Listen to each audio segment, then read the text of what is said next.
Everyone, welcome back to my channel seven official and welcome to my new blog. তোমরা সবাই কেমন আছো? আমি তো খুব ভালো আছি। তো আমি চলে যাই যার একটা নতুন ব্লগ নিয়ে।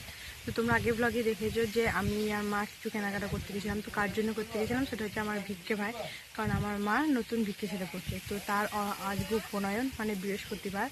তো আমি মা আর ভাই যাব। তো আমি একটু আগে যাবো, কারণ পানাগড়ে আমার কিছু কাজ ছিল, এ কাজ আছে, তো যাব।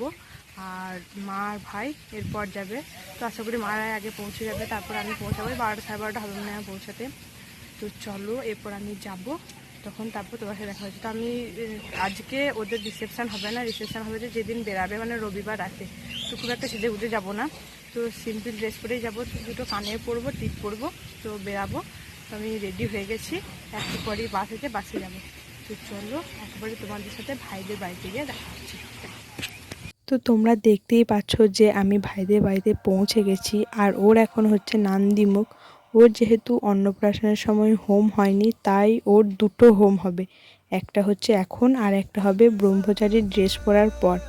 তো ওর নান্দিমুখ হয়ে যাওয়ার পর এই যে ওর এখন মাথা ন্যাড়া করা হচ্ছে, কারণ ব্রাহ্মণদের যখনই উপনয়ন হয় তখনই তাদেরকে মাথা ন্যাড়া করতে হয় আর কান ফোটাতে হয়। তো ওরও মাথা ন্যাড়া করছিল। আর ওর যখন চুল ছিল ওকে এত মিষ্টি দেখতে লাগছিল, কি আর বলবো তোমাদের। তো ওর মাথাটা ন্যাড়া করে দিচ্ছিল আর সবাই ওকে প্রচণ্ড রাগাচ্ছিল। তার থেকেও বড় কথা, যখন মানে কান ফুটাবে ও সেই জন্য এত ভয় পাচ্ছিল, কি বলবো। সবাইকে জিজ্ঞেস করছে আমার যদি লাগে। তো বাচ্চা ছেলে একটু তো কান ফুটালে একটু লাগে, মানে খুব একটা বেশি লাগে না, কিন্তু পিঁমড়ের মতো একটু লাগে। তো ওরা যেহেতু কোনোদিন কান ফুটায়নি, তো একটু হলেও তো লাগবে ওদের। তো ও প্রচণ্ড ভয় পাচ্ছিল। তো এই যে মাথা নেড়া সম্পূর্ণ করা হয়ে গেছে। আর এই দিকে হচ্ছিল পুজো। তো একদিকে পুজো হচ্ছিল আর একদিকে ওর মাথা নেড়া করা হচ্ছিল। তো আমরা সবাই দেখছিলাম। তো ওর মাথা নেড়া হয়ে যাওয়ার পর এই যে এখন ওকে কান ফুটানো হবে। তো ওকে এখন এক থালা মিষ্টি আর কলা দেওয়া হয়েছে, কারণ মানে এটা কান ফুটানোর সময় এটা এক থালা মিষ্টি আর কলা দিতে হয়। তো ও সেইগুলি বসে বসে খাচ্ছিল। তো খাওয়ার সময় ও প্রথম খেতে খেতেও প্রথম কানটা যখন মানে ফোটায় ও বুঝতে পারেনি যে ফোটায় যে, কিন্তু দ্বিতীয় কানটা যখন ফোটায়, যেহেতু প্রথম কানটা বুঝতে পেরেছে যে আমাকে ফোটাইছে, হালকা লেগেছে, তো দ্বিতীয় কানটা ফোটানোর সময় ও বুঝতে পেরেছে এখন ফোটাবে। তো মানে সেহেতু খিঁচে গিয়েছিলো বলে ওর বাঁ কানটায় হালকা রক্ত বেরিয়েছিল, খুব একটা বেশি বেরোয়নি, কিন্তু রক্তটা বেরিয়েছিল, লাগেও নি।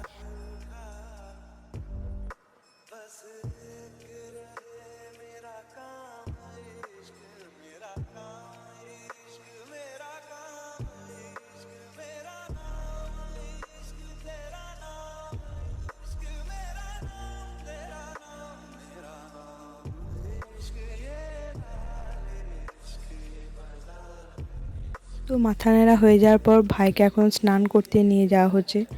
তো স্নান কমপ্লিট হয়ে যাওয়ার পর এই যে ওকে এখন ব্রহ্মচারীর ড্রেস পরানো হচ্ছে, কারণ এই ড্রেসটাই ও এখন 3 থেকে 4 দিন পরে থাকবে।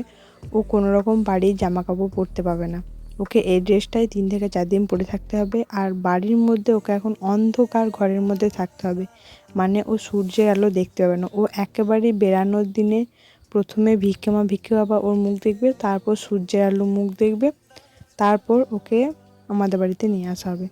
তো ওকে এখন মানে একটা ঝুলি করে দিচ্ছিলো যেখানে ওকে ভিক্ষা দেওয়া হবে। তো সেইটাই ওকে দেখিয়ে দিচ্ছিলো যে কিভাবে ভিক্ষা নিবি বা ইয়ে করবি।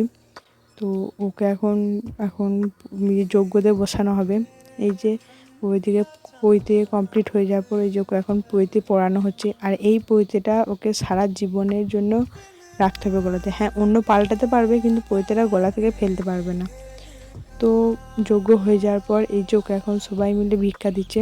প্রথমে ওর মা, বাবা, মাসি, মেসো ভিক্ষা দেবে, তারপর সবাই দেবে। তো ওর মা এখন এখানে ভিক্ষা দিচ্ছিল।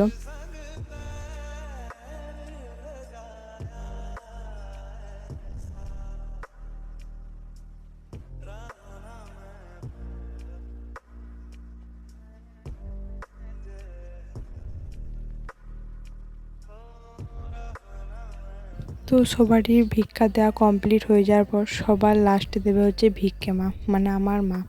তো এখানে আমার মাও ভিক্ষা দিচ্ছিল।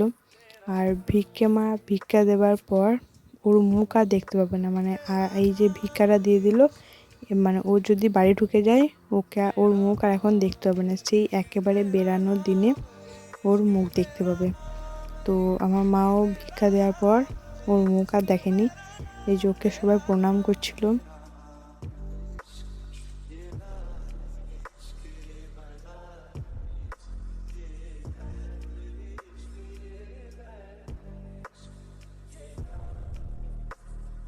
তো সমস্ত রিচুয়াল শেষ হয়ে যাওয়ার পর ভিক্ষা দেওয়া হয়ে গেলে ওকে এখন রুমের মধ্যে নিয়ে যাবে।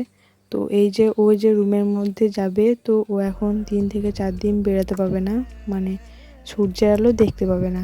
তো ওর মুখটা ঢাকা দিয়ে দেওয়া হয়ে গেল, ও আর এখন সূর্যের আলো দেখতে পাবে না। ও যেদিন বেরাবে সেই দিন একেবারে সকালে সূর্যের আলো দেখবে। তো ওকে রুমের মধ্যে নিয়ে যাওয়া হলো। তো তারপরে আমরা খাওয়া দাওয়া কমপ্লিট করে এই যে বসেছিলাম। তো ভিডিওটা আজ এই পর্যন্তই, দেখা হচ্ছে অন্য কোনো ব্লগে। সবাই ভালো থেকো, সুস্থ থেকো, টাটা।